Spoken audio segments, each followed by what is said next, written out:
5 almas habían desaparecido sin dejar rastro. El oficial Miller decidió patrullar las calles, pero nada tenía sentido. La noche caía sobre el tranquilo pueblo de Winnicott como un manto oscuro que envolvía cada callejón y cada casa. Las hojas secas crujían bajo los pies de los escasos transeúntes que se aventuraban a caminar por las solitarias calles, pero la mayoría de los habitantes de Winnicott se habían refugiado en sus hogares, temerosos de lo que en la noche de Halloween pudiera depararles. El oficial John Miller observaba con atención el tablero de su despacho.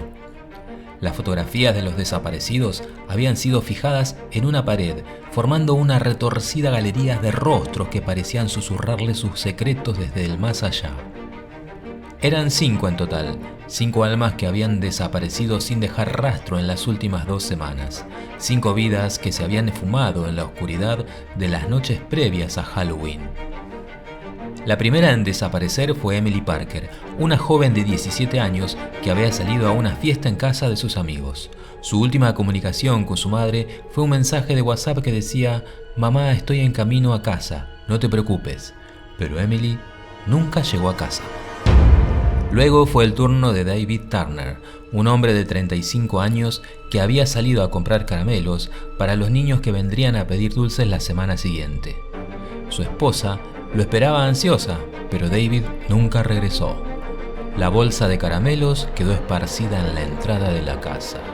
Las desapariciones continuaron.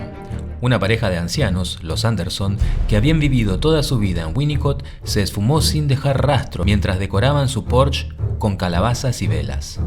Y finalmente, la última víctima fue Mark Wilson, un profesor de la escuela local que desapareció en medio de la noche mientras preparaba su disfraz para una fiesta de Halloween.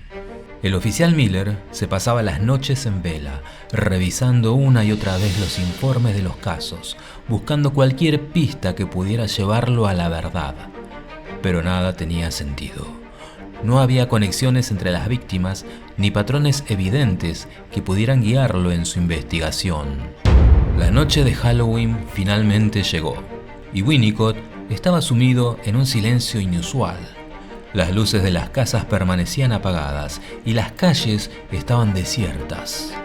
La tensión en el aire era palpable, como si el pueblo entero sintiera el peligro acechando en la oscuridad.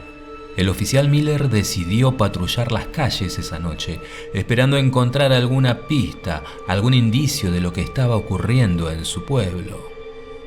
A medida que avanzaba por las calles, la luna llena iluminaba de manera fantasmal las casas decoradas con calabazas y figuras espeluznantes.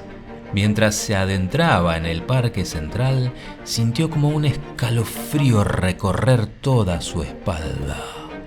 Y entonces lo vio. Un rastro de caramelos esparcidos en el suelo, como migajas de pan que indicaban un camino. Miller salió de su auto y siguió las huellas de caramelos, sintiendo como la adrenalina le corría por las venas.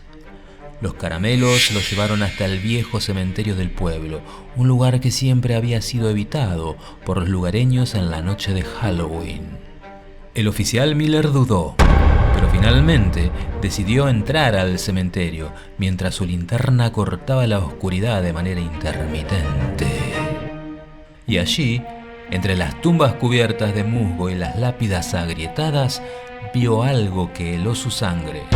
Un altar improvisado, rodeado de velas negras y decorado con calaveras, ocupaba el centro de la escena. En el altar yacía una muñeca de aspecto macabro, con alfileres clavados en su cuerpo de trapo.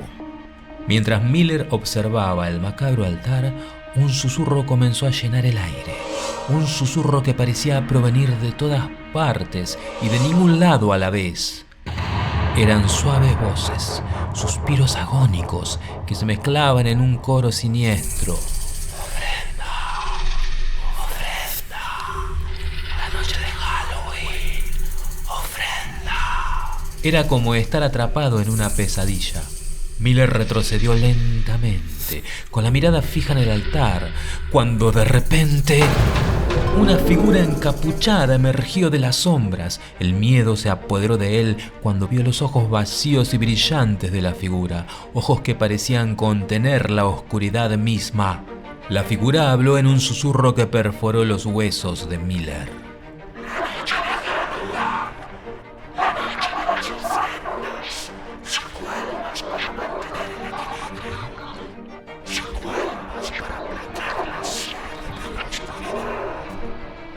El oficial Miller no pudo contener un grito cuando la figura levantó un cuchillo reluciente. La hoja descendió con rapidez y el mundo se sumió en la oscuridad. La mañana siguiente, los habitantes de Winnicott encontraron el cuerpo sin vida del oficial Miller en el cementerio. Nunca se supo quién o qué había sido el responsable de las desapariciones, ni por qué el oficial Miller se había convertido en la última víctima. El pueblo de Winnicott nunca volvió a ser el mismo. Las luces de Halloween fueron apagadas para siempre y el cementerio se convirtió en un lugar maldito donde nadie se aventuraba. Las desapariciones quedaron sin resolver como una sombra que se cernía sobre el pueblo en cada noche de Halloween. Y así Winnicott guardó su oscuro secreto, sumido en el terror que solo una noche de Halloween podía traer. Un terror que persistía en la memoria de todos, como un cuento macabro que se contaría de generación en generación, recordando que esa noche la oscuridad acechaba y las ofrendas debían ser hechas para mantener el equilibrio en el mundo de las sombras.